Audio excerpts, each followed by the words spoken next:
आज की इस क्लास में सभी भक्तों का स्वागत है। अभी हम कीर्तन से स्टार्ट करेंगे।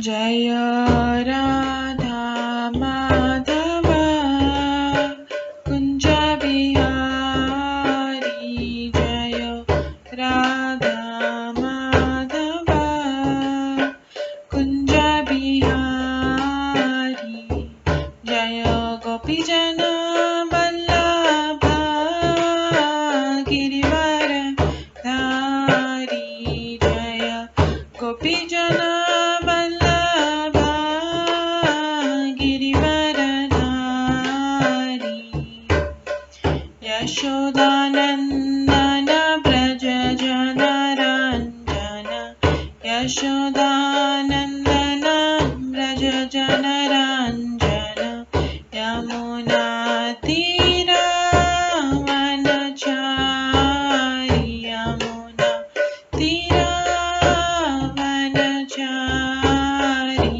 जय राधा माधव कुंज बिहारी, जय राधा माधव कुंज बिहारी, हरे कृष्णा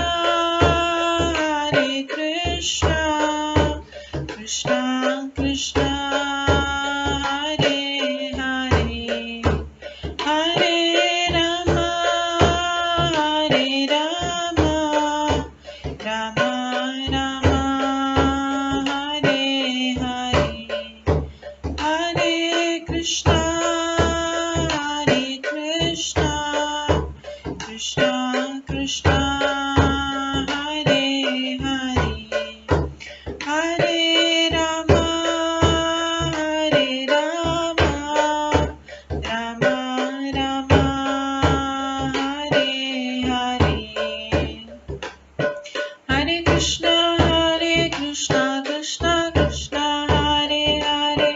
हरे राम राम राम हरे हरे, हरे कृष्णा कृष्णा कृष्णा हरे हरे, हरे राम राम राम हरे हरे, हरे कृष्णा कृष्णा कृष्णा हरे हरे, हरे राम राम राम हरे हरे, हरे कृष्णा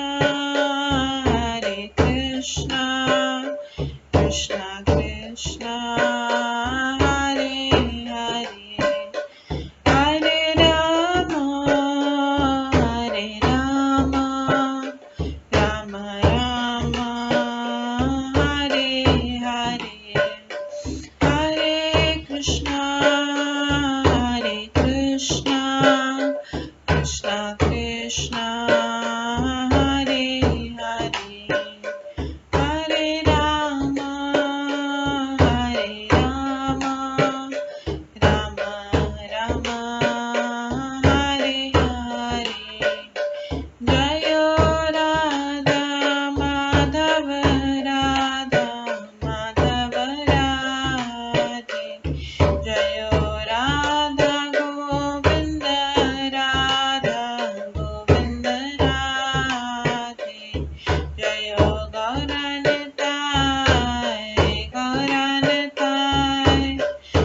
गौरनताय जय गौरनताय, जय जय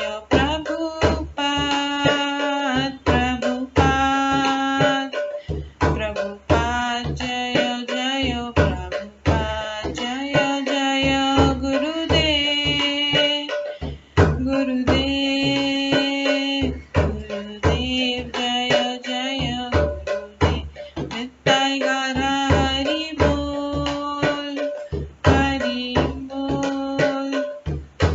बोल नित्य गौर हरि बोल, गौर प्रेमानंदे हरि हरि बोल। हरे कृष्णा। आज की इस क्लास में सभी भक्तों का स्वागत है। अभी मंगलाचरण से स्टार्ट करेंगे। ॐ अज्ञानतिमिरन्धस्य ज्ञानाञ्जनशलाकया चक्षुरुन्मिलितं येन तस्मै श्रीगुरुवे नमः। श्रीचैतन्यमनोभीष्टं स्थापितं येन भूतले स्वयं रूप कदा मह्यं ददाति स्वपदान्तिकम्। वन्देऽहं श्रीगुरो श्रीयुतपदकमलं श्रीगुरुं वैष्णवांश्च श्रीरूपं साग्रजातं सहगणा रघुनाथान्वितं तं सजीवं साद्वैतं सावधूतं परिजनसहितं कृष्णचैतन्यदेवं श्रीराधाकृष्णपादान् सहगणा ललिता श्रीविशाखान्वितांश्च नमो विष्णुपदाय कृष्णपृष्ठाय भूतले श्रीमते भक्तिवेदांत स्वामिन्निति नामिने। नमस्ते सरस्वती देवे गौरवाणी प्रचारिणे निर्विशेषा शून्यवादी पाश्चात्य देशातारिणे। वाञ्छाकल्पतरुभ्यश्च कृपा सिन्धुभ्येव च पतितानां पावनेभ्यो वैष्णवेभ्यो नमो नमः। जय श्री कृष्ण चैतन्य प्रभु नित्यानंद श्री अद्वैत गदाधर शिवासादि गौर भक्तवृंद। हरे कृष्णा कृष्णा कृष्णा हरे हरे, हरे राम राम राम हरे हरे। ओम नमो भगवते वासुदेवाय। ओम नमो भगवते वासुदेवाय। ओम नमो भगवते वासुदेवाय।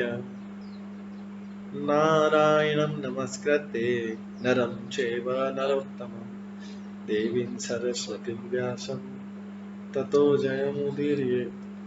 नष्टप्रायेषु भद्रेषु नित्यं भागवत सेवया भगवते उत्तम श्लोके भक्तिर्भवति नैष्ठिकी।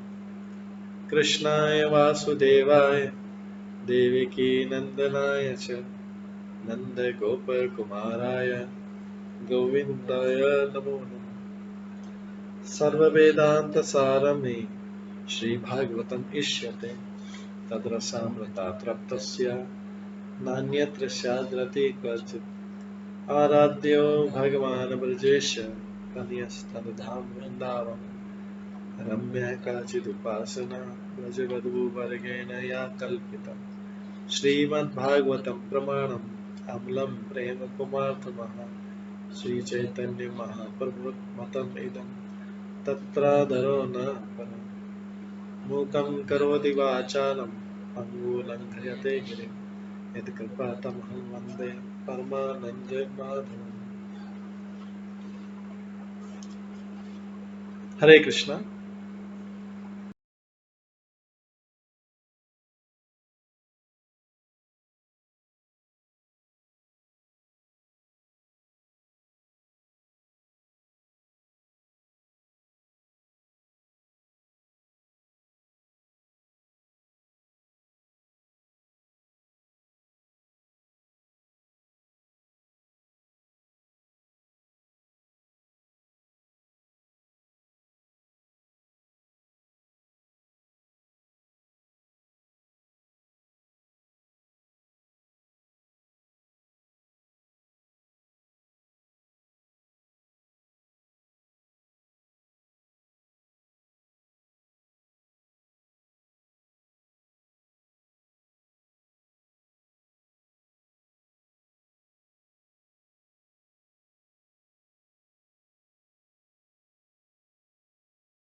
हरे कृष्णा। आज की इस क्लास में सभी भक्तों का स्वागत है। हम कल श्रवण कर रहे थे श्रीमद् भागवतम के 5वें स्कंद के 8वें अध्याय से, जिसमें भरत महाराज के चरित्र का वर्णन किया गया था। भरत महाराज के चरित्र में हमने देखा था कि भरत महाराज ने, जब वो मृगी हिरणी दौड़ रही थी शीर्ण की धार से सुन के, तो वो अभी जल पीकर पूर्णतः तृप्त भी नहीं थी। उसने सहसा नदी के पार करने के लिए छलांग लगाई दी भय के कारण। मृगी गर्भिणी थी, अतः जब वो डर के मारे कूद पड़ी तो शिशु मृग उसके गर्भ से निकलकर नदी के बहते जल में गिर गया। अपने झुंड से विलग होने तथा गर्भपात से त्रस्त होने से वह कृष्णा मृगी नदी को पार कर अत्यंत भयभीत हुआ था। गुफा में गिरकर वो तुरंत मर गई। नदी के तीर पर महाराज भरत ने अपनी मां से बिछड़े हुए बच्चे को नदी में उतारते देखा। यह देखकर भरत को बड़ा दया आ गई। उन्होंने विश्वास पात्र मित्र की भांति उन्हें नन्हे शावक को लहरों से निकाल लिया और मात्रहीन जानकर वे उसे अपने आश्रम में ले आए।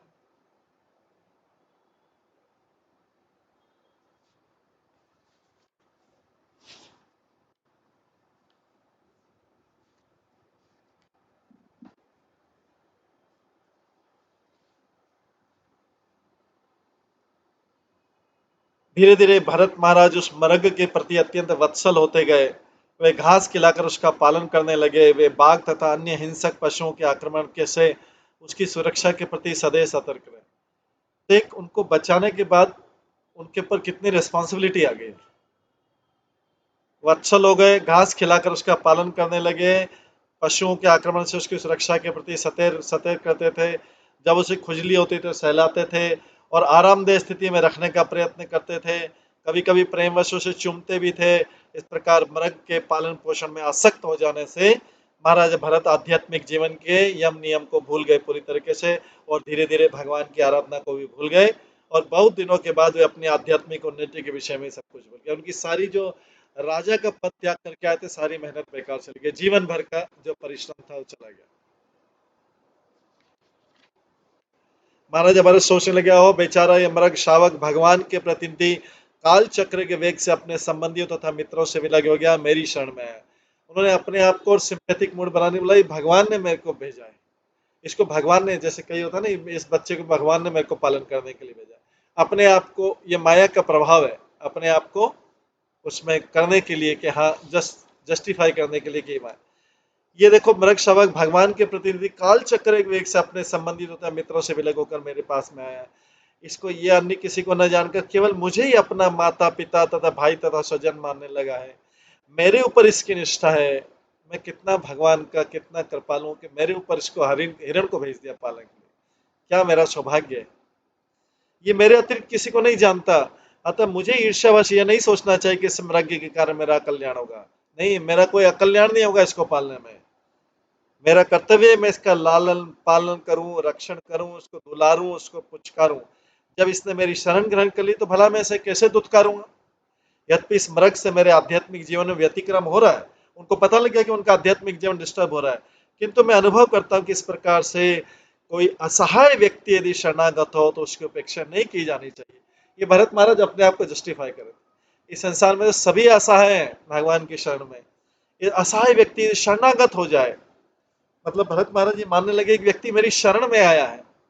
वास्तव में तो हर व्यक्ति भगवान की शरण में, वो किसी को शरण दे नहीं सकता। कोई भी संसार में व्यक्ति किसी को शरण नहीं दे सकता। अगर कोई शरण लेने आए भी तो उसको भगवान की शरण दिलाना है।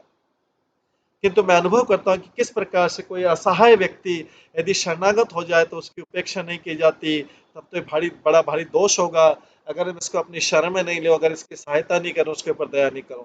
इस प्रकार से भरत महाराज अपने आप को समझाने लगे, अपने मन को, ये माया का प्रभाव है। इसी तरह भले कोई संन्यास ले चुका हो, किंतु जो महान है निश्चित रूप से दुखी जीवात्मा के प्रति दया का अनुभव करता है। लेकिन दया की भावना क्या है?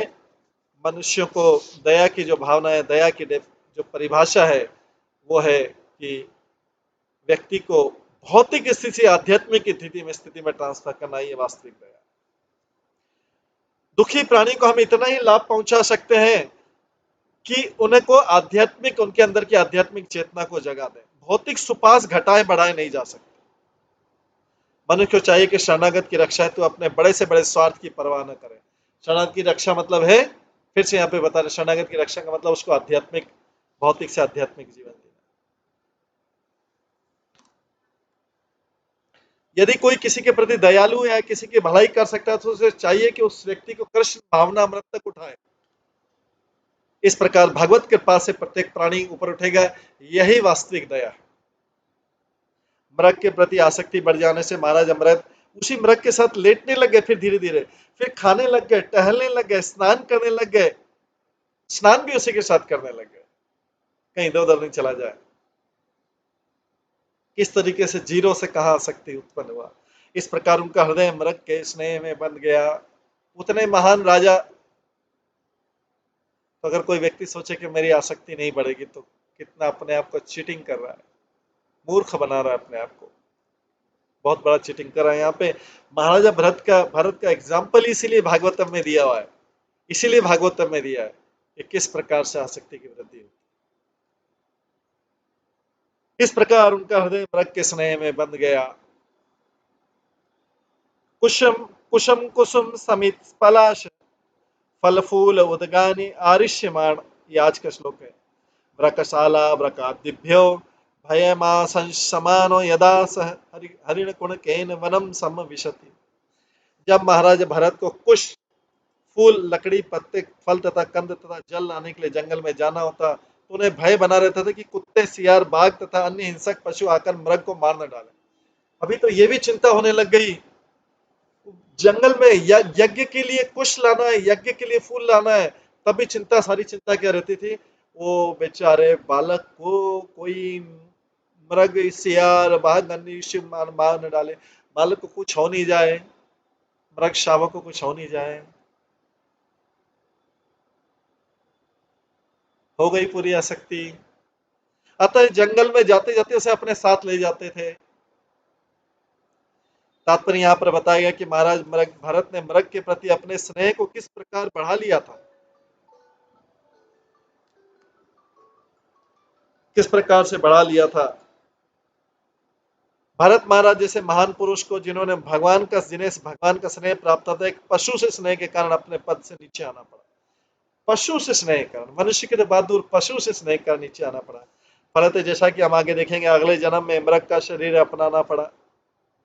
जब भरत महाराज का यह हाल हुआ, तो भला जो आध्यात्मिक जीवन में आगे बढ़े हुए नहीं है, भरत महाराज जो भाव स्टेज पे थे, प्रेम के जस्ट नीचे वाली 8वीं स्टेज पे थे, जब उनका ये हाल हुआ, तो जो आध्यात्मिक जीवन में आगे बढ़े नहीं हुए हैं, ऐसे लोग भगवान के प्रति जब स्नेह और प्यार को बढ़ाते नहीं, तब तक कुत्ते तथा बिल्लियों और मनुष्यों के प्रति स्नेह के कारण अगले जन्म में वैसा ही शरीर धारण करना पड़ता है। जब तक हम परमेश्वर के प्रति अपनी श्रद्धा को बढ़ाते नहीं है, तब तक हम अनेक वस्तुओं के प्रति आकर्षित होते रहेंगे, और भौतिक बंधन का यही कारण है।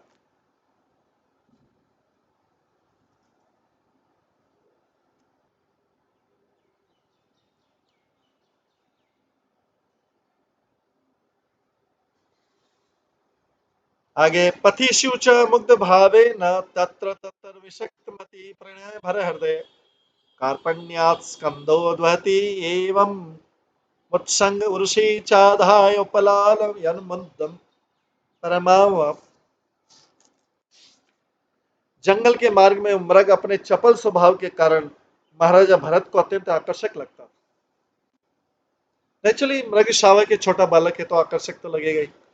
जंगल के मार्ग में मृग शावक अपने चपल स्वभाव के कारण, चंचल स्वभाव, तो उसके कारण तो और प्रसन्नता मिलती, उछलता कूदता इधर उधर। महाराज भरत को अत्यंत आकर्षक लगा। महाराज भरत उसे अपने कंधों में भी चढ़ाकर स्नेहवश दूर तक ले जाते, धीरे धीरे अपने कंधे पे चढ़ाने लग गए। उनका हृदय मृग प्रेम से इतना पूरित हो गया कि वे कभी कभी उसे अपनी गोद में ले लेते, तो कभी सोते समय उसे अपनी छाती पर चढ़ाए रखते, और इस प्रकार उस पशु को दुलारते हुए उन्होंने अत्यधिक सुख का अनुभव होता था। अगर ये मृग के बालक के साथ है, तो मनुष्य के बालक के साथ क्या होगा। तात्पर्य वन में जाकर आध्यात्मिक जीवन में आगे बढ़ने के उद्देश्य महाराजा भरत ने वन में जाकर उन्होंने आध्यात्मिक जीवन में बढ़ने के उद्देश्य अपना घर त्यागा, पत्नी त्यागा, संतान त्यागा, राज्य त्यागा, अन्य सब कुछ सुख भोग त्याग दिया, किंतु एक तुच्छ पालतू मृग के स्नेह पास में बंधकर पुनः भौतिक आसक्ति के शिकार बन गए। तो भला उन्हें परिवार त्याग से क्या लाभ हुआ? उनका इतने समय तक भक्ति करने से क्या लाभ हुआ? जो व्यक्ति अपने को आध्यात्मिक जीवन को उन्नत करना चाहता है, उसे श्री कृष्ण के अतिरिक्त अन्यथा आकर्षकों से अति सावधान रहना चाहिए, क्योंकि बड़ी मेहनत से उसको श्री कृष्ण के प्रति थोड़ा भाव आया है। जो माइनर आधा परसेंट 0.01% जो भाव आया है, उसके लिए मनुष्य को वर्षों लग जाते हैं, वर्षों। कभी कभी मात्र उपदेश देने के लिए हमें अनेक भौतिक कार्य करने पड़ते हैं, तो हमें स्मरण रखना होगा कि ये सब कार्य श्री कृष्ण के निमित्त हैं। यदि हम इसे स्मरण रखेंगे तो फिर हम भौतिक कर्मों के शिकार न बनेंगे।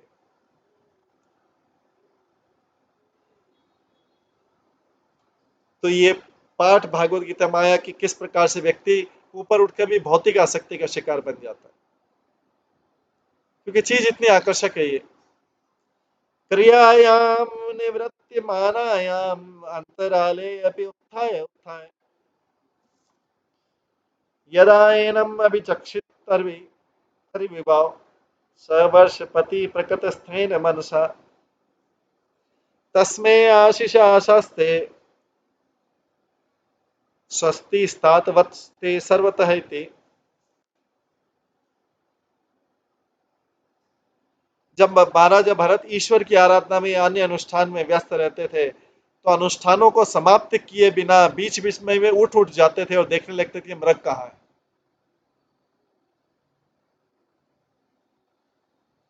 जब महाराजा भरत ईश्वर की आराधना में अन्य अनुष्ठान में व्यस्त रहते थे, तब अनुष्ठानों को समाप्त किए बिना अनुष्ठानों के बीच बीच में उनको ध्यान आता था कि मृग कहाँ है, उसका बेचारे का क्या हो रहा होगा। देखने लगते मृग कहाँ है, कहाँ बेचारा इधर उधर होगा, इधर उधर, इधर देखा उधर देखा, इधर देखा उधर देखा, कहाँ चला गया, खेलते खेलते कहाँ चला गया। इस प्रकार जब वो देख लेते थे कि वो मृग सुखपूर्वक है, तब कहीं उनके मन तथा हृदय को संतोष होता था, और तब वे उस मृग को यह कहकर आशीष देते थे, हे वत्स, तुम सभी प्रकार से सुखी रहो, फिर अपना आशीर्वाद भी देते थे। तात्पर्य मृग के अत्यधिक आकर्षण होने के कारण, मृग का बच्चा इतना आकर्षण है तो मनुष्य का बालक कितना आकर्षण हो। मृग के अत्यधिक आकर्षण होने के कारण महाराजा भरत न तो ईश्वर में ठीक से ध्यान लगा पाते थे, न ही अपने नैतिक अनुष्ठान को पूरा कर पाते थे। यद्यपि वे अर्च विग्रह की पूजा करते होते थे, किंतु अत्यधिक स्नेह के कारण उनका चित्त अशांत रहता था। जब वे ध्यान के लिए बैठते थे तो केवल मृग ही उन्हें सूझता था और उन्हें भय लगा रहता था कि वह कहाँ चला जाएगा। कहने का तात्पर्य कि यदि किसी का मन पूजा में नहीं लगता है, तो पूजा का दिखावा करने से कोई लाभ नहीं होता है। मृग को देखने के लिए भरत महाराज को बीच बीच में उठना पड़ता था। यह इस तथ्य का सूचक है कि वे आध्यात्मिक पद से नीचे गिर चुके थे। अगर भगवान की पूजा करते टाइम कहीं वो ध्यान जा रहा है, अन्यदा प्रशम उद्विग्न मना नष्ट द्रविण कृपण सकरुणम अति तर्षेण हरिक कुणक विरह विहल हृदय संताप तमेव अनुशोचत किल कश्मलम महत अनिम्बित इति ह उवाच। कभी कभी महाराजा भरत महाराज यदि उस मृग को न देखते, कितनी प्रबल आसक्ति हो गई, कभी कभी भरत महाराज यदि उस मृग को न देखते तो उनका मन अत्यंत व्याकुल हो जाता था। उनकी स्थिति उस कंजूस व्यक्ति के समान हो गई थी जिसने कुछ धन प्राप्त किया हो, किंतु उसके खो जाने से अत्यंत दुखी हो गया। जब मृग चला जाता था, उन्हें चिंता हो जाती थी और वियोग के कारण वो विलाप करने लगते थे। इस प्रकार मोहग्रस्त होने पर वे निम्नलिखित प्रकार से ये भरत महाराज की हालत हो गई। तात्पर्य यदि किसी निर्धन व्यक्ति का कुछ धन या सोना खो जाता है तो अत्यंत उद्विग्न हो जाता है। उसी प्रकार महाराजा भरत का मन मृग को न देखने पर उद्विग्न हो जाता था। यह उदाहरण बताता है कि किस प्रकार हमारी आसक्ति बदल सकती है। यदि हमारी आसक्ति ईश्वर की सेवा में लग जाए तो हम प्रगति करते हैं, और अगर आसक्ति भौतिक में लग जाए तो हमारा पतन होता है। श्री रूप गोस्वामी ने ईश्वर से प्रार्थना की कि मैं भगवान की सेवा के प्रति उसी प्रकार आकर्षित हूं जिस प्रकार एक तरुण व्यक्ति एक तरुणियों की तरफ आकर्षित होता है। चैतन्य महाप्रभु ने समुद्र में कूद कर या रात्रि भर वियोग रो रो कर ईश्वर के प्रति ऐसी आसक्ति प्रदर्शित की। किंतु यदि हमारी आसक्ति ईश्वर से मुड़कर भौतिक पदार्थों के प्रति हो जाए या भौतिक व्यक्ति के प्रति हो जाए तो हम आध्यात्मिक पद से पूरा नीचे गिर जाएंगे।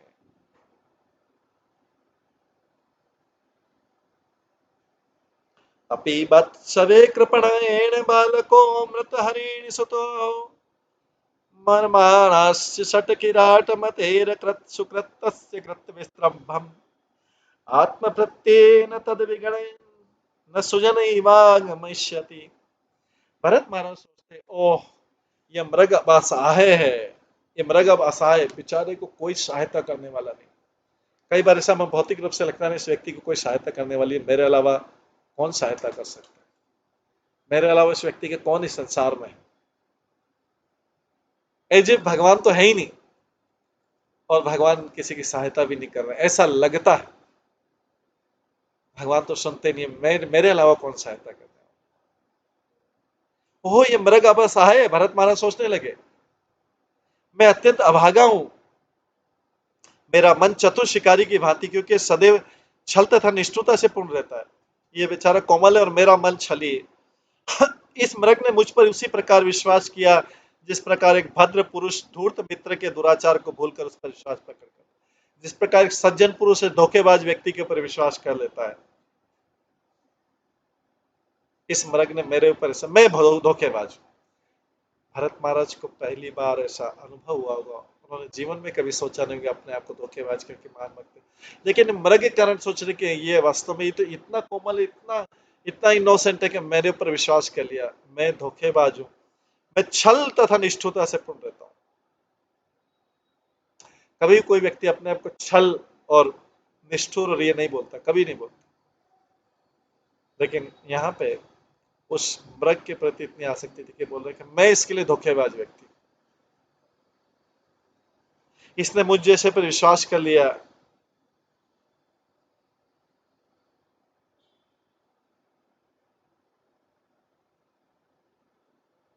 यद्यपि मैं अविश्वासी सिद्ध हो चुका है, किंतु क्या है मृग मुझ पर विश्वास करके पुनः लौट आएगा? अभी तो चला गया मृग।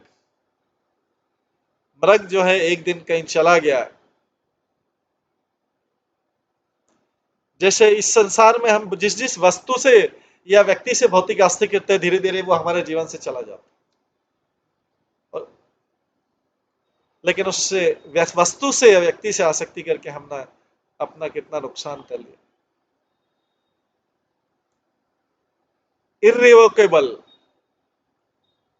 जो नुकसान की कभी भरपाई नहीं हो सकती, कई जन्मों का, लाखों जन्मों का नुकसान कर लिया।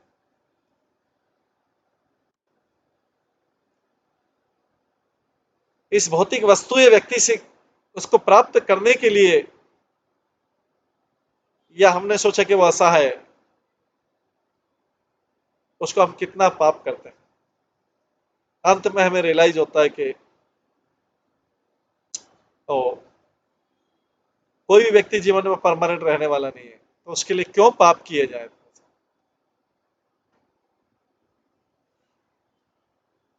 तो यह भी सोच लगे, यद्यपि मैं अविश्वासी सिद्ध हो चुका हूं, किंतु क्या मर्ग मुझ पर विश्वास करके पुनः लौट के आएगा। तात्पर्य, भरत महाराज जी अत्यंत नेक और महान थे, अतः जब मृग उनसे दूर रहता था तो वे शरणागत की रक्षा करने में स्वयं को अयोग्य समझने लगे। पशु के प्रति आसक्ति के कारण वे सोचने लगे कि ये पशु भी उन्हीं के समान नेक तथा महान है। पशु को भी, मृग शावक था, मृग बालक था, उसको महान कहां से हो गया। इस तर्क के कारण प्रत्येक प्राणी को चाहिए कि अन्य प्राणियों को आत्मवत मन्यते जगत, इस तर्क के अनुसार प्रत्येक प्राणी को चाहिए कि अन्य प्राणी को अपने समान समझे। अतः महाराज भरत को ऐसा लगा कि मृग ने उनकी उपेक्षा करने के कारण उनका साथ छोड़ा और अपने नेक हृदय के कारण पुनः लौट आएगा। अब भरत महाराज असहाय हो गए। पहले मृग असहाय था, अभी मृग ने तो आसक्ति छोड़ के चला गया जंगल में। अभी वन साइडेड आसक्ति हुई, खाली भरत महाराज की आसक्ति, पहले मृग की, मृग आसक्ति छोड़ के चला गया, खेलते खेलते कहीं चला गया, खेल से और जंगल से आकर्षित होकर कहीं और चला गया, तभी तो छोड़ के गया। अगर भरत महाराज के प्रति आसक्ति तो छोड़ के नहीं जाता, दूसरी हरी भरी चीजें देखी, खेलता खेलता अच्छा वातावरण दिखा तो चला गया, तो उसकी कोई आसक्ति नहीं थी, वो व्यक्ति छोड़ गया। लेकिन इनकी आसक्ति बंधी रही, भरत महाराज की आसक्ति, भरत महाराज की आसक्ति बनी रही, क्योंकि हर व्यक्ति को तो कभी न कभी छोड़ के जाना पड़ता है। तो अंत में दूसरे व्यक्ति को अपनी आसक्ति को नष्ट करना पड़ता है, नहीं तो कब तक आसक्ति रखेगा। वो व्यक्ति अपनी चीज में बिजी हो जाएगा, वो व्यक्ति अपनी चीज में बिजी हो जाएगा।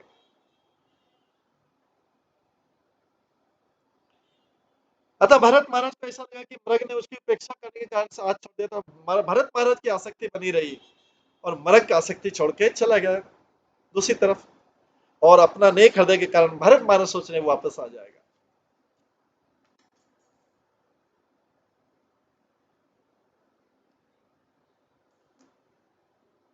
अभी क्षेमेण अस्मिन् आश्रम उपवने शष्पाणि चरंतम देव गुप्तम दद्रक्ष्यामि। ओ भरत महाराज बोल रहे, कैसा पूरा जैसा संसार में होता है पूरा ड्रामा आसक्ति का, वैसा के वैसा ही हो रहा है भरत महाराज का, इतने बड़े चरित्र वाले। बोलते ओह, क्या ऐसा हो सकता है कि मैं इस पशु को देवताओं से रक्षित तथा हिंसक पशुओं से निर्भय रूप में फिर देख सकूं। जैसे कोई हमारी लाइफ से चला जाता है, या कोई मृत्यु हो जाती है, कुछ होता है, या कुछ रिलेशनशिप खराब हो जाता है, क्या क्या मैं फिर को वैसी अवस्था में देख सकता हूँ क्या? फिर से वैसा ही देख सकता हूँ क्या? एक बार फिर से देखने को मिल जाए। ओह, क्या ऐसा हो सकता है कि मैं इस पशु को देवताओं से रक्षित तथा हिंसक पशुओं से निर्भय रूप में फिर से देखूं? वो पॉसिबल है कि ऐसा सोच रहे मैं, वो तो चला गया अभी। क्या मैं उसे पुनः उस ध्यान में मुलायम घास चरते हुए देख सकता हूँ कि क्या समय था, वो खेलता था मेरे साथ में, कितना सुंदर लगता था जब खेलता था। क्या एक बार फिर से देखने को मिलेगा भगवान? भगवान बोलते हैं, मूर्ख, तेरे को ये आसक्ति छुड़ाने के लिए सब मैंने किया। तो तात्पर्य महाराज भरत ने सोचा कि मृग उनके संरक्षण से निराश होकर लगता है किसी देवता की शरण में चला गया, मेरे संरक्षण से निराश हो गया, लगता है उसकी मेरे से आसक्ति खत्म हो गई, किसी और की आसक्ति में चला गया है, देवता की शरण में चला गया, मेरी शरण में था वो तो। फिर भी वे उस पशु को मुलायम घास चरते हुए तथा हिंसक पशुओं से निर्भय होकर अपने आश्रम में देखने के अत्यधिक इच्छुक, आसक्ति कितनी प्रबल थी, फिर भी वैसा देखने का इच्छुक, चला गया अभी तो, फिर भी वैसा कितना आनंद देता था, कितना आनंद देता था, वो याद करता हूं, अभी भी समय को याद करता हूं, कैसा छोटा सा मृग शावक। उन्हें केवल मृग का ध्यान रहता था, सभी प्रकार के पशुओं से उसकी रक्षा करने की चिंता रहती थी, कैसे बचाएगा, कौन बचाएगा उसको संसार में। अरे ठीक है, भगवान तो है, लेकिन अभी तो मैं बचा रहा था ना, भगवान तो ठीक है, ऐसा भगवान हर बार थोड़ी आते हैं, सामने तो किसी को बचाना पड़ता है ना। व्यक्ति ऐसे अपने आप को समझे, अरे सामने तो किसी की सहायता करना पड़ता है, किसी की रक्षा करना पड़ता है, भगवान तो ऐसे ऊपर ऐसा थोड़ी सुनते हैं। तो व्यक्ति अपने आप को कितना कन्विंस करता है, कितना कन्विंस करता है, कितना कन्विंस करता है कि अरे भाई फाइनल शरणागत तो मैं ही हूं। लेकिन जब आगे पता लगता है कि उसकी शरण से छुड़ गया, तो भी भगवान वैसा ही रख रहे हैं, उसकी शरण से छुड़ गया तभी भगवान वैसे ही रखते हैं।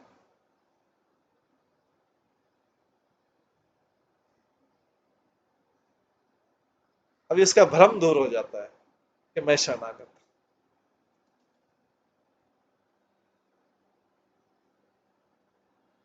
उन्हें केवल मृग का ध्यान रहता था, सभी प्रकार से पशुओं से रक्षा करने की चिंता रहती थी। भौतिक दृष्टि से ऐसे विचार अत्यंत प्रशंसनीय कह जाएंगे, लोग बोले कि बहुत वेरी केयरिंग पर्सन। ठीक है भाई, मृग शावक का ध्यान है, very caring, Bharat Maharaj was very caring. Bhagavatam तो ऐसा नहीं लिखता, भागवतम तो उल्टा लिखता है कि उसका भौतिक नहीं, उसका आध्यात्मिक उन्नति को देखना।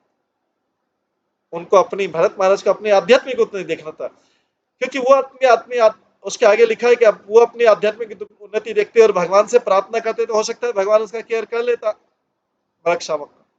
लेकिन यहाँ भरत महाराज ने भगवान को जोड़ के, जो सर्वधर्मान् प्रत्यज्य माम एकम शरणम, जब बोलते वो स्वयं शरणागत बन गया उसके। जब कोई व्यक्ति स्वयं शरणागत बन जाता है, तो जिसको शरण देता है उसका विनाश और शरणागत का विनाश, दोनों का विनाश निश्चित है, जैसा भरत महाराज की में देखें, दोनों का विनाश निश्चित है। अगर कोई व्यक्ति अपने आप को शरणागत और संरक्षक और सहायक समझता है, और दूसरे व्यक्ति को उसका सरेंडर, उसकी वो समझता है कि इसकी कौन रक्षा करेगा। दोनों चले जाते हैं, दोनों,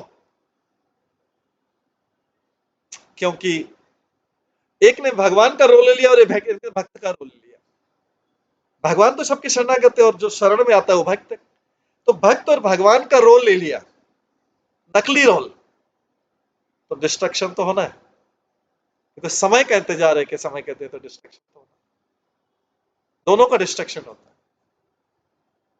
क्योंकि रोल जब लेता है व्यक्ति तो भगवान से ईर्ष्या कर रहे हैं। जब हम किसी का रोल लेते हैं तो इसका मतलब है कि हमको जो है हमको उसकी पोजीशन लेनी है। जैसे आधुनिक युग में हम देखते हैं कि थोड़ा बालक थोड़ा सा बड़ा होता है, 17, 18, 19, 20 साल के, तब तो वो माता पिता का रोल ले लेता है। बोले यार मेरे को सब आता है, आप मेरे को सिखा। तो माता पिता का भी डिस्ट्रक्शन होता है, वो भी इग्नोर्ड हो जाते हैं, उपेक्षित हो जाते हैं, और बालक भी अपना नुकसान करते हैं। वो रोल ले सकता है जब तक पूरा मैच्योर ट्रेंड नहीं हो जाए और भगवान की शरण में चली जाए, अवश्य रोल ले सकता है। तो संसार तो प्रशंसनीय बोलेगा, भौतिक दृष्टि से ऐसे विचार अत्यंत प्रशंसनीय कहेंगे, वाह वाह वाह कितना केयर किया। किंतु आध्यात्मिक दृष्टि से राजा अपने आध्यात्मिक पद से करा लगातार नीचे गिरते जा रहे थे, और वृथा ही एक पशु पर इतने आसक्त होते जा रहे थे। अपने को इस प्रकार पतित बना लेने पर उन्हें पशु शरीर ग्रहण करना पड़ा। कितना बड़ा डैमेज हो गया, एक लाइफ चला गया, पूरा पूरा लाइफ चला गया। और अगली लाइफ में भरोसा नहीं कि भगवान का। वो तो भरत महाराज भाव लेवल पे थे, इसलिए बच जाएंगे, 2 लाइफ टाइम में बच जाएंगे। अपि चन व्रकशाला व्रक अन्यतम वाय न एक चर व एक न एक चर व भक्ष्यति। मुझे पता नहीं कि किंतु हो सकता है कि भेड़िया, कुत्ते अथवा झुंडों में रहने वाले सुअर या फिर अकेले घूमने वाले बाघ ने उस मृग को खा लिया। अब तो कई तरीके की चिंता हो सकती है ना, हजारों कॉम्बिनेशन। अभी सोचने की किसी, मैंने नदी में गिर गया हूँ, गड्ढे में गिर गया हूँ, बाघ ने खा लिया हो, भेड़िए ने खा लिया हो, कुत्ते ने खा लिया हो, सुअर ने, जंगली सुअर ने खा लिया। संभावना, अनंत संभावना है। लेकिन आध्यात्मिक पद्धति चली गई, आध्यात्मिक जो है प्रगति खत्म हो गई। अब सोचा करे जीवन भर सोचा करे, आध्यात्मिक प्रगति तो खत्म, और जो अभी तक किया कराया था सब खत्म।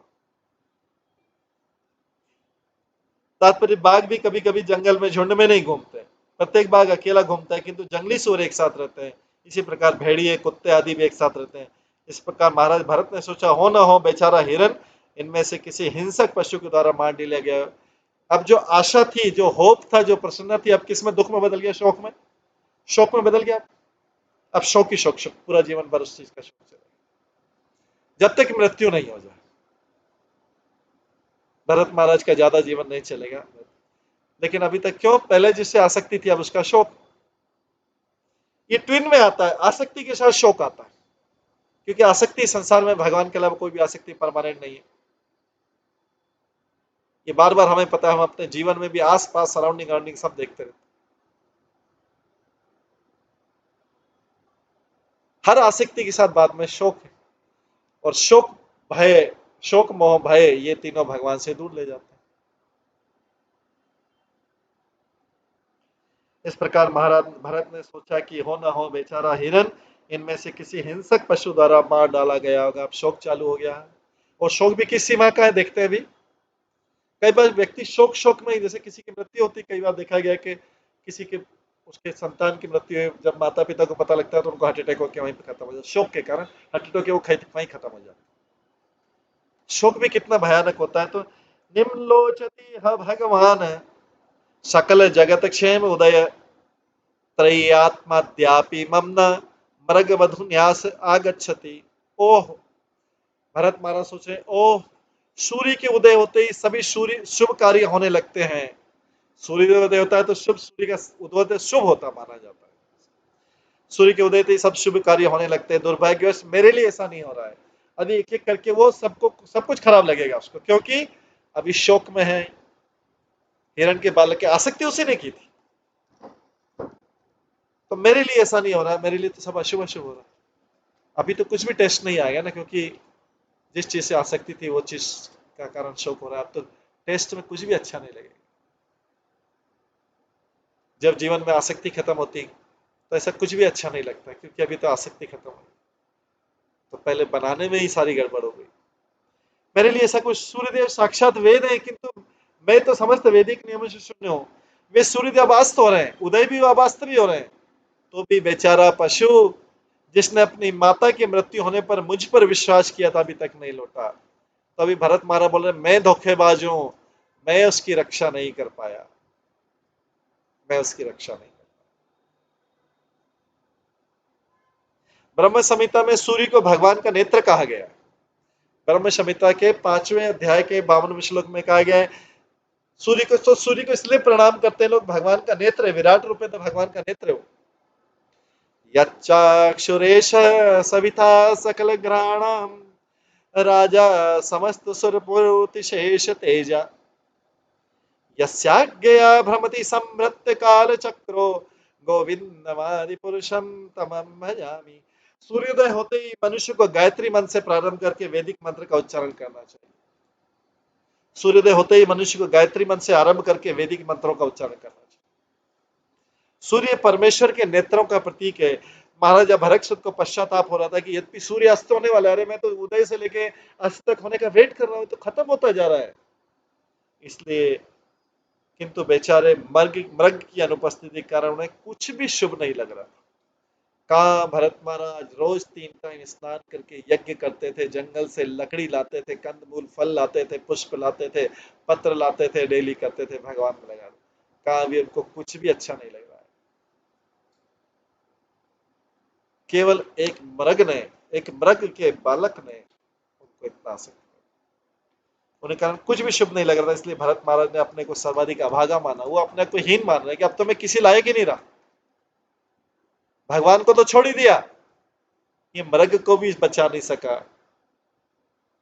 ऐसा संसार में होता है, जब हम भौतिक आसक्ति करते तो भगवान को तो छोड़ देते हैं, और जिससे आसक्ति की वो भी हमें छोड़ देता है, या कुछ ऐसा घटना हो जाती है कि छोड़ना पड़ता है। खेल खत्म, जो पतन होना था हो गया।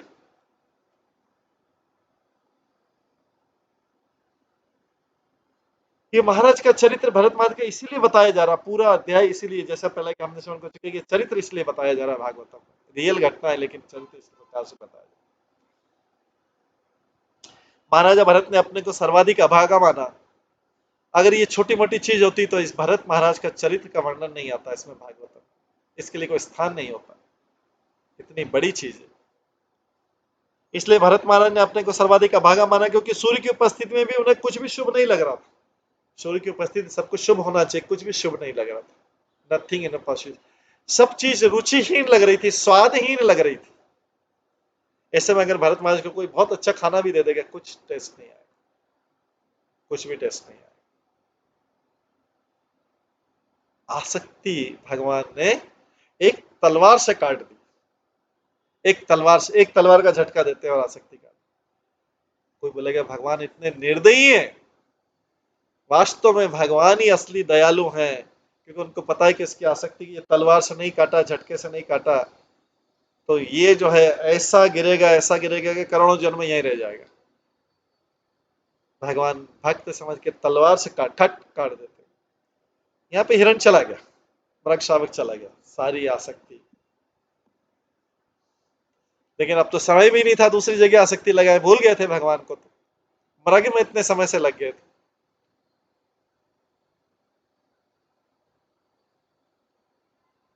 आगे अपि सुकृत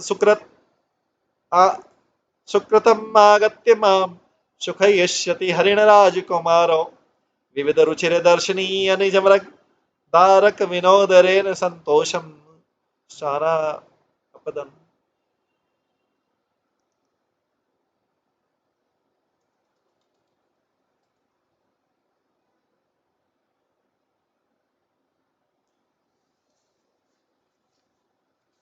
वो मृग राजकुमार के तुल्य है। अभी देखिए, जिससे आसक्ति, वो उसमें गुण ही गुण दिखते हैं, जिससे आसक्ति है उसमें गुण ही गुण दिखते हैं, ये हम अपने जीवन में, और जिससे द्वेष है उसमें अवगुण ही अवगुण दिखते हैं। चाहे जिससे द्वेष करते हैं उसमें अवगुण, चाहे उसमें 1000 गुण हो, हमसे श्रेष्ठ हो, और चाहे जिससे राग करते हैं, जिसमें आसक्ति है, उसमें हजार अवगुण हो, लेकिन ये आसक्ति का प्रभाव है। द्वेष वाले में गुण अवगुण ही अवगुण दिखते हैं, और राग वाले में अवगुण भी गुण दिखते हैं।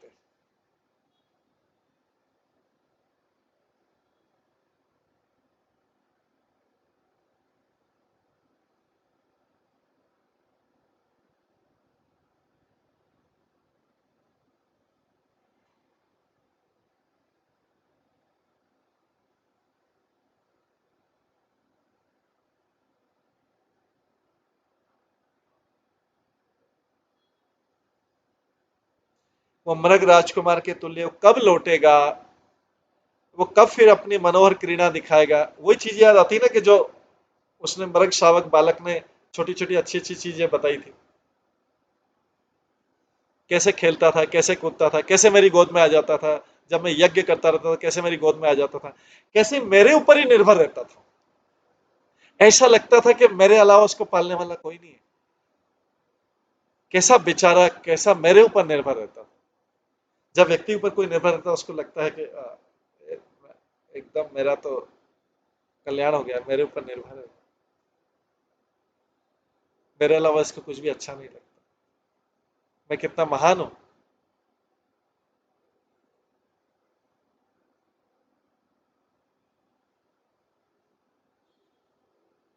वो मृग राजकुमार के तुल्य कब लौटेगा, वो कब फिर अपनी मनोहर क्रीड़ाएं दिखाएगा, कब मेरे आहत हृदय का पुनः शांत करेगा। मेरे हृदय को जो आहत पहुंची है, हृदय को जो अटैक हुआ है, डैमेज हुआ है, उसको कब शांत करेगा। अवश्य मेरे पुण्य शेष नहीं है, अन्यथा अब तक वो मृग अवश्य लौट गया होता था। अब अपने पुण्य की बोले कि मेरे पुण्य इतने भी नहीं कि मृग मेरे पास वापस लौटा है, मैं इतना चिंता कर रहा हूं उसके लिए।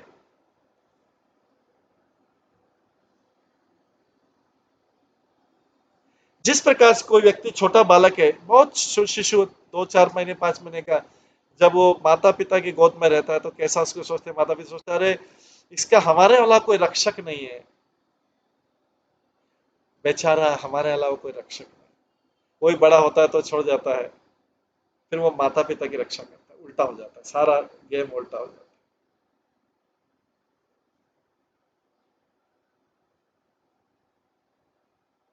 जबकि उनके बाद आया है संसार।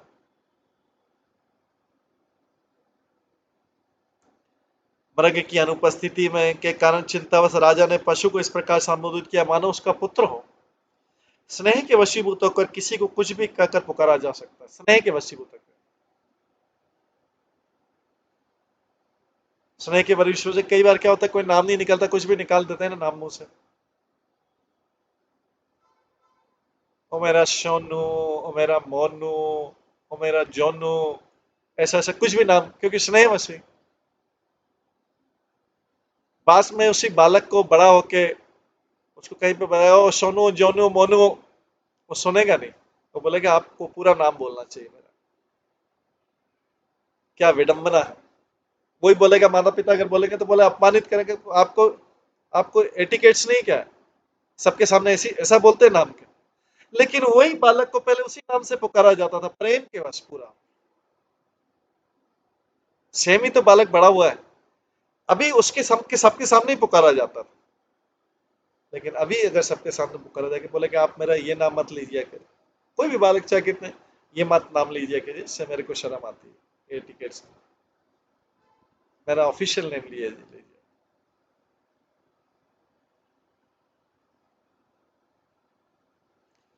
तो स्नेह के वशीभूत होकर किसी को कुछ भी कहकर पुकारा जा सकता है, ये प्रभुपाद बोलते हैं।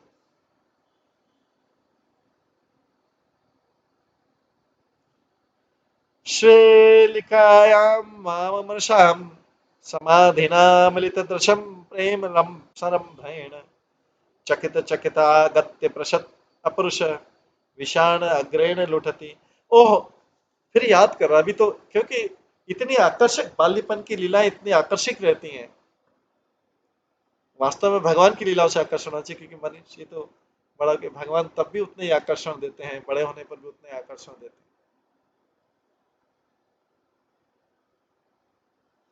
ओह, जब ये छोटा सा हिरण मेरे साथ खेलते, मुझे आंखें बंद करके झूठ मूठ का ध्यान करते देखकर मेरी नकल करता था और प्रेम से उत्पन्न क्रोध के कारण मेरे चारों ओर चक्कर लगाता था और डरते हुए अपने मुलायम सींगों की नोकों से मुझे छूता था, तो मुझे जल बिंदुओं के समान प्रतीत होते। सारी बचपन की पूरी याद आ रही। अभी क्या ध्यान होगा, कहाँ ध्यान होगा, कौन से भगवान कहाँ गए? क्योंकि बालक ने इतना आकर्षित कर लिया, छोटे से शिशु ने इतना, उसकी लीलाओं ने, उसकी एक्टिविटीज ने इतना आकर्षण कर लिया। वैसे लीला शब्द भगवान के लिए यूज करते हैं, उसकी जो क्रियाएं हैं, अभी तो उसी को याद करने में आनंद आ रहा है। भगवान को तो हमने गलती से याद कर लिया था, अभी तो बोरिंग लगता है उससे, क्योंकि नया आकर्षण का बिंदु मृग शावक है।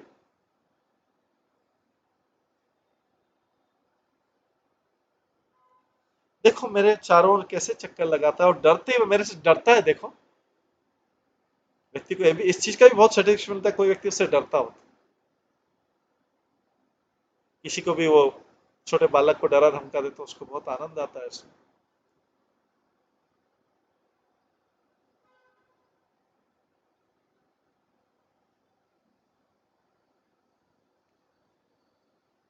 ये भी एक इंद्रिय तृप्ति है।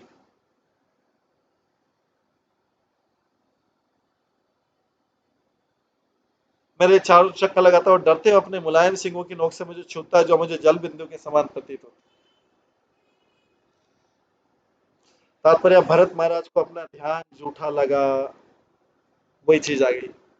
अब अपना जो ध्यान कर रहे थे भगवान का ध्यान, वो भी जूठा लगने लगा, बेकार में तपस्या कर रहा था।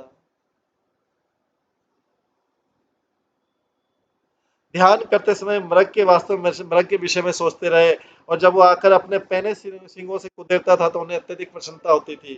ध्यान का बहाना करते, वास्तव में ध्यान का बहाना हो गया था। ध्यान का बहाना करते राजा वास्तव में इसी मृग के विषय में सोचते रहते थे, उनके पतन का संकेत था। जिस जिस चीज की भगवान के अलावा जिस की भी बारे में ज्यादा सोच रहे हैं, वो पतन का संकेत है। चाहे राग से सोच रहे हैं और द्वेष से सोच रहे हैं, पतन का कारण, क्योंकि उसमें भगवान से ध्यान हटा। भगवान से ध्यान हटा तो जो भी कर रहे हैं वेस्टेज ऑफ टाइम है। लेकिन झूठा भ्रम हुआ कि हमने इतने समय भक्ति में लगाया, इतना मन भक्ति में लगाया, इतना चैंटिंग किया, इतना समय गायत्री में लगाया, इतना समय पूजा में लगाया, इतना समय इसमें लगाया, इतना समय सेवा में लगाया।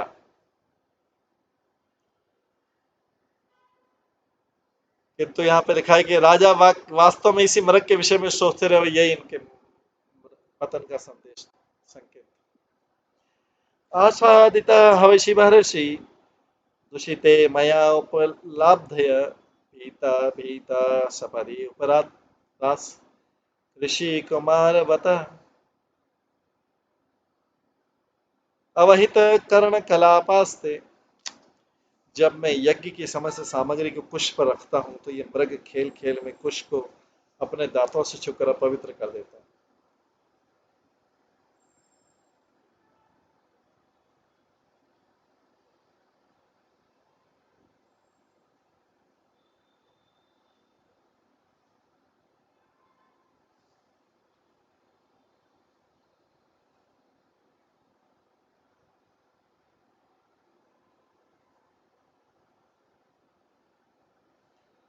बोलते हैं जब मैं यज्ञ की सामग्री को कुश पर रखता था तो ये मृग खेल खेल में कुश को अपने दांतों से छूकर अपवित्र कर देता था। जूठा हो जाता है ना मृग, कोई पशु की से टच, किसी भी अशुद्ध हाथ से टच, या किसी भी सभी हाथ से टच, पैर से टच, कुछ या किसी अशुद्ध दांत से, इसमें दांत छूकर अपवित्र कर देता है। जब मैं मृग को दूर हटाकर डांटता पड़ता तो ये तुरंत मेरे से डर जाता था और बिना हिले डुले बैठ जाता था, मानो ऋषि का पुत्र मेरे से डर के एकदम।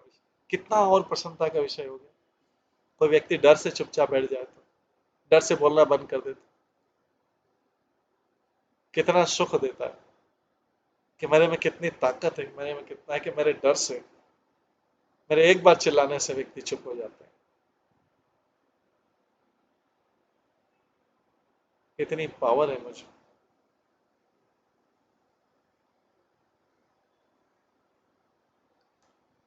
जब मैं मृग को दूर हटाकर डांटना पड़ता तुरंत डर जाता था, बिना हिले डुले बैठ जाता था मानो ऋषि का पुत्र हो। अगर कोई ऐसा बालक बैठ जाए तो कितनी खुशी की बात हो जाए।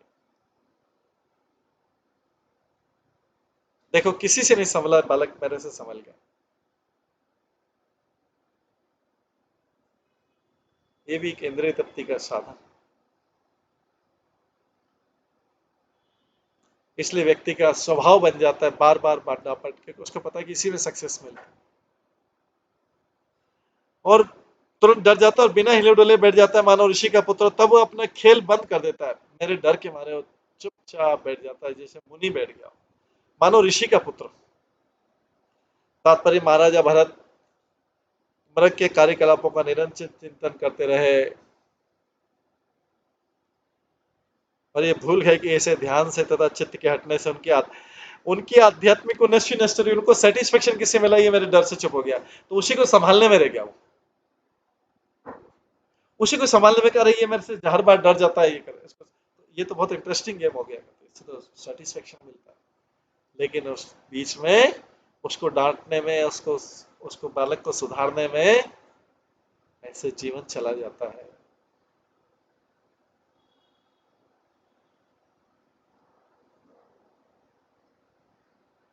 और जो आध्यात्मिक प्रगति होनी थी वो हुई नहीं। अगला व्यक्ति डर तो गया, यही उपलब्धि हो गई जीवन की। वो हमेशा के लिए डर भी जाए, ये जीवन की उपलब्धि।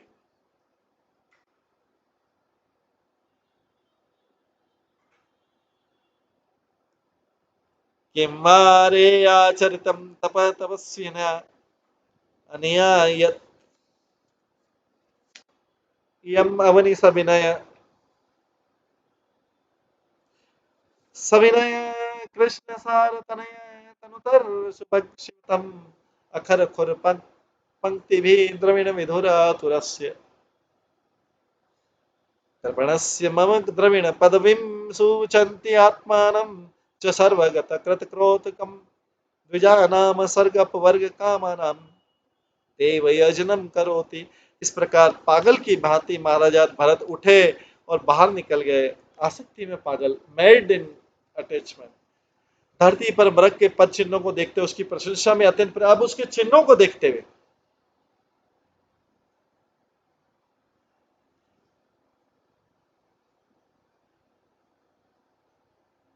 धरती पर मृग के पद चिन्हों को देखकर उनकी प्रशंसा में अत्यंत प्रेम से कहा, अभी तो मृग जीवित नहीं, लेकिन अभी पद चिन्हों की प्रशंसा, ये आसक्ति का परिणाम रहता है, हम इस जगत में भी देख सकते हैं। अरे अभागे भरत, इस पृथ्वी के तप की तुलना में तुम्हारा तप तुच्छ है। भरत अपने आप को ही बोल रहे हैं, ये देखो मृग ने कैसी तपस्या की। अरे अभागे भरत, इस पृथ्वी के तप की तुलना में तुम्हारा तप उच्च, क्योंकि पृथ्वी की कठोर तपस्या से ही उस पर इस मृग के छोटे छोटे सुंदर अत्यंत कल्याणकारी तथा मुलायम पद चिन्ह बने हुए हैं। पद चिन्हों की श्रेणी, अरे इसके पद चिन्ह बन गए, धरती कितनी भाग्यशाली होगी। पद चिन्हों की श्रेणी मृग बिछोर से दुखी मुझ जैसे व्यक्ति को दिखा रही है, और इस पशु इस जंगल से होकर किस प्रकार आगे गया, और मैं उस खोई हुई संपत्ति को किस तरह पुनः प्राप्त कर सकता। इन पद चिन्हों के कारण ये भूमि स्वर्ग या मुक्ति की इच्छा से देवताओं के हेतु यज्ञ करने वाले ब्राह्मणों के लिए उत्तम स्थान बन गए।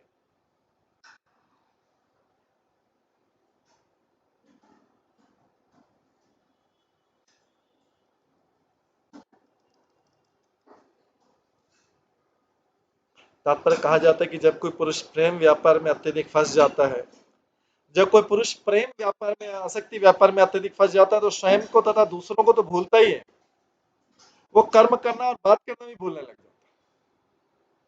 बार बार भूल जाता है कि क्या बात करना था, क्या काम करना था, क्या बात करना था, क्योंकि उसका मन कहीं और लगा हुआ है। कहीं तो लगा ही देता मन, मन तो कभी बिना लगे तो रह नहीं सकता। तो अभी उस कार्य में लगे, किसी और कार्य में लगा, कुछ और सोच रहा है व्यक्ति, कहीं लगा हुआ है मन, मन बिना लगे रह नहीं सकता।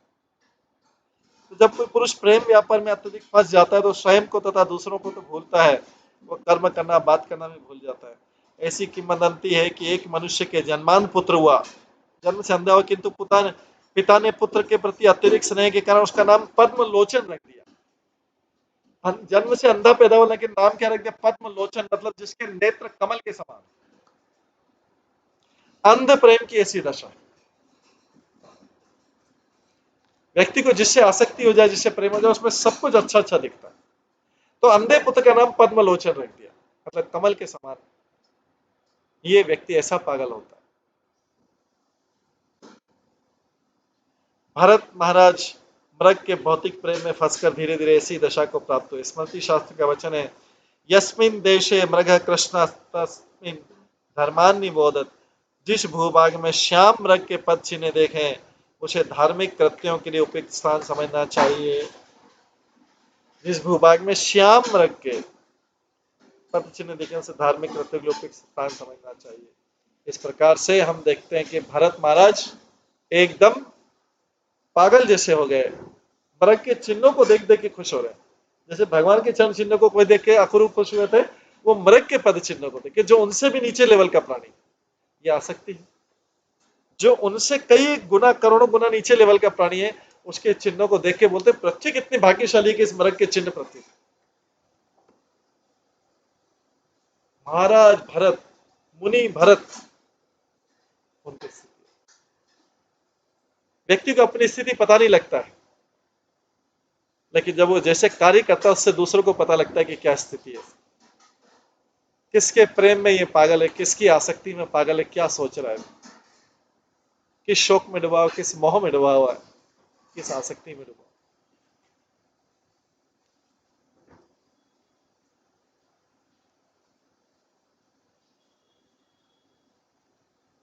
इस प्रकार भरत महाराज की बड़े रुचिदायक और बड़ी शिक्षाप्रद कथा है, बड़ी शिक्षाप्रद कथा है। भागवतम में वर्णन है। भागवतम का एक शब्द भी गलत नहीं होता, एक शब्द भी गलत नहीं होता।